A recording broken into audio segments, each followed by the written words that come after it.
En las playas del lago Ginebra, un campamento adventista de verano tocó los corazones y las vidas de los jóvenes de Suiza. Durante el verano, Adriana trabaja en el Plag debido a los positivos recuerdos que tiene como campista.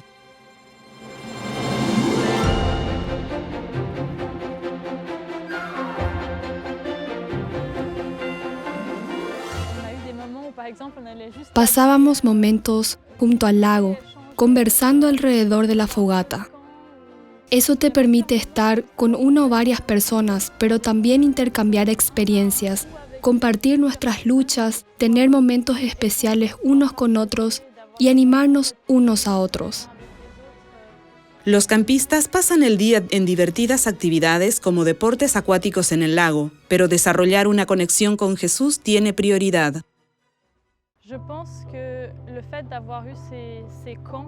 Las actividades en las que pude ser parte aquí como conquistadora y joven y tener personas como líderes de iglesia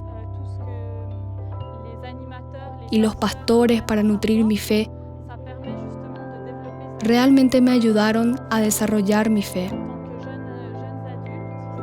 Reunirme aquí con las personas todavía me da energía espiritual.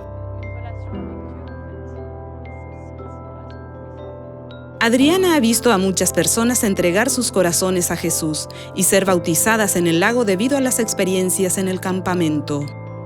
Me da escalofríos pensarlo. Nos damos cuenta de hasta qué punto tenemos un Dios presente, grande y que está con nosotros en todo momento. Estas experiencias nos muestran de verdad la presencia de un Dios en nuestras vidas. El campamento queda entre dos ciudades, Ginebra y Lausana, lo que la ubica en el centro para que muchos puedan asistir. El acceso privado al lago brinda seguridad para que disfruten del agua. Con los años de diversión y crecimiento espiritual que ha brindado el campamento, el tiempo le ha pasado la factura a las instalaciones. Se pueden hacer programas solo en los meses más cálidos debido a las tuberías y la plomería.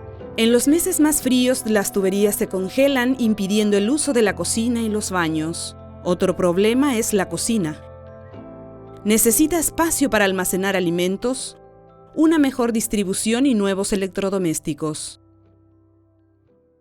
Con estas mejoras, el campamento podría funcionar todo el año y abrir nuevas oportunidades. Parte de su ofrenda del 13º sábado de este trimestre se usará para las renovaciones de la Plag. Su aporte permitirá que se realicen más programas todo el año. Por favor, ore por este proyecto en Suiza. Gracias por apoyar la ofrenda que hace una diferencia en las vidas de personas como Adriana.